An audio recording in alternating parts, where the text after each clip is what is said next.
আসসালামু আলাইকুম। আপনারা মক্কায় যদি ভাবছেন যে আবু জাহেলের বাড়ি দেখবো, আবু জাহেলের বাড়িতে যাই একবার পেশাব করবো, তাহলে এই ভিডিওটা ওরা দেখুন।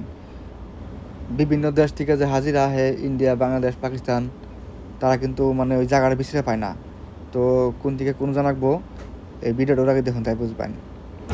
তো এই যেটা হচ্ছে 8 নম্বর ল্যাট্রিন বাথরুম, WC 8 নম্বর। তো WC 8 নম্বর থেকে সিধা একবারে অল্প আগে গেলেই দেখবেন 3 নম্বর ল্যাট্রিন বাথরুম আছে। তো 3 নম্বর থেকে অল্প আগে দেখবেন একটা ব্রিজ আছে, ব্রিজ, এই যে ব্রিজ। তো ব্রিজের উপরে যাবেন, এটা হচ্ছে ব্রিজ। এই যখন ব্রিজের উপরে আসি আমি, ব্রিজের তল দেওয়া রাস্তা আছে, উপর দেওয়া আছে। তো আন্নে গো ইচ্ছা যেন্দে যাওয়ার চান হেন্দে যা হবেন। যদি কোন যে ব্রিজের উপরে যাবো তাও যাহাবান, যদি কোন যে তলে যাবো তাও যাহাবান। তো ব্রিজের উপরে আসি আমি, দেখতে থাকুন ভিডিও। এই যে তো ব্রিজের উপর দিয়ে রওনা দিলাম আবু জাহেলের বাড়ির যাবো। তো দেখতে থাকুন ভিডিও আমরা।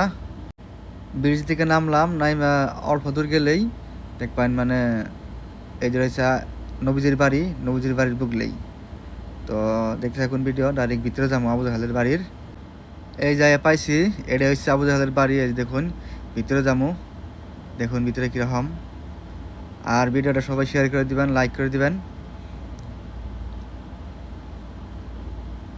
এই যে দেখুন ভিতরে এরকম, ভিতরে হচ্ছে ল্যাট্রিন বাথরুম। যেরকম খারাপ মানবাসাল সেইরকম খারাপ জায়গা বানাই দিচ্ছে, বুঝছেন কি। আর আবু জাহেলের কবর হয়েছে মদিনাতে। তো হাজিরা যায় হাইরা মানে অহনো মানে পাথর দিয়ে ঢেইলাই কবরের উপরে। এটা হচ্ছে নবীজির বাড়ি। আর এই সাইডে হয়েছে আবু জাহেলের বাড়ি। তো চাচা বাইশটা আসাল, ই বাড়ি ও বাড়ি আর কি আসাল। তো এটুকু আর কি দেখাইলাম।